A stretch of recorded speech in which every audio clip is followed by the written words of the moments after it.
umaga mula sa Pag-asa Weather Forecasting Center. Ito na ang ating update sa magiging tayo ng panahon sa susunod na 24 oras. Makikita natin dito sa ating latest satellite images ang mga kaulapan sa western section ng ating bansa ay ang patuloy na epekto ng hanging habagat sa kanlurang bahagi ng Southern Luzon at ng Visayas. So as compared sa mga nakarang araw, ay nabawasan yung mga area sa mga karanas ng mga pag-ulan o yung mga tuloy-tuloy na pag-ulan na dala ng habagat. Asahan pa rin natin itong maulap na kalangitan na may mga kalat-kalat na pag-ulan, pakulog at pakidlat dito sa area ng Zamboanga Peninsula, Basilan, Sulu, sa Tawi-Tawi, pati na rin dito sa western sections ng Southern Luzon at ng Visayas.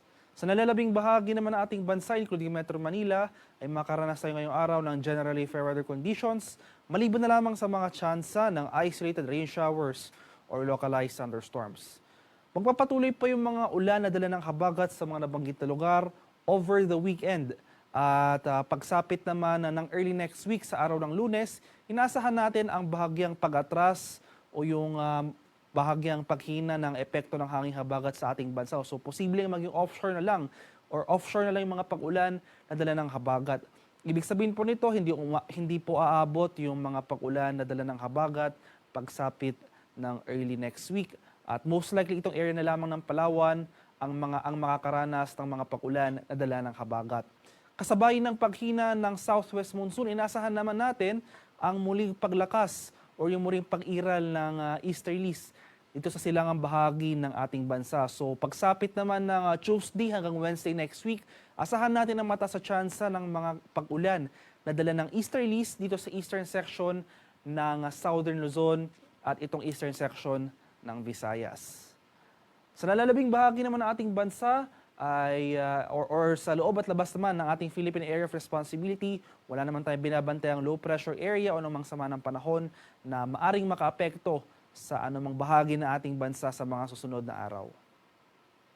Para naman sa magiging lagay ng ating panahon ngayong araw dito sa Luzon, inaasahan pa rin natin na dahil sa hanging habagat, ang maulap na kalangitan na may mga kalat-kalat na pag-ulan, pakulog at pakidlat dito sa area ng Occidental Mindoro. Samantala sa nalalabing bahagi ng Luzon, kasama na dyan ang Metro Manila, ay makaranas tayo ngayong araw ng bahagyang maulap hanggang sa maulap na papawirin na may tsansa ng late afternoon to evening na mga pag-ulan na dulot ng thunderstorms.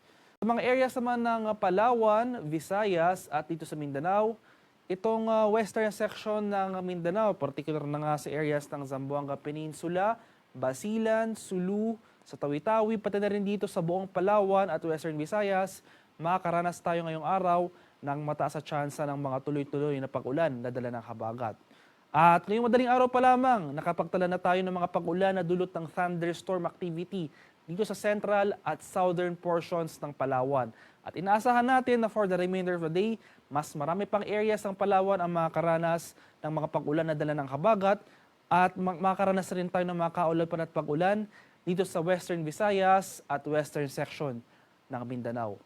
For the rest of Visayas and Mindanao, makakaranas tayo ngayong araw naman ng generally fair weather conditions, maliban na lamang sa mga tsansa ng isolated rain showers or thunderstorms pagsapit nga ng hapon hanggang sa gabi.